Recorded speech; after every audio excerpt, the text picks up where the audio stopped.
৫ আগস্টের আগেও পরে পুলিশ হত্যা সহ সব প্রাণহানির ঘটনায় আইন অনুযায়ী ব্যবস্থা নেওয়া হবে বলে জানিয়েছেন পুলিশের মহাপরিদর্শক আলী হোসেন ফকির।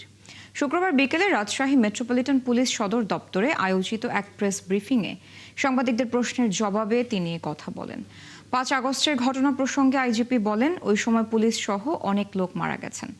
আইন অনুযায়ী প্রত্যেকটা ঘটনার তদন্ত ও বিচার হবে। বলেন, আইনশৃঙ্খলা পরিস্থিতি স্বাভাবিক রাখতে পুলিশ গুরুত্বপূর্ণ ভূমিকা রাখছে। তিনি দাবি করেন, এরই মধ্যে বাংলাদেশের ইতিহাসে সেরা একটি নির্বাচন উপহার দিয়েছে আইনশৃঙ্খলা বাহিনী।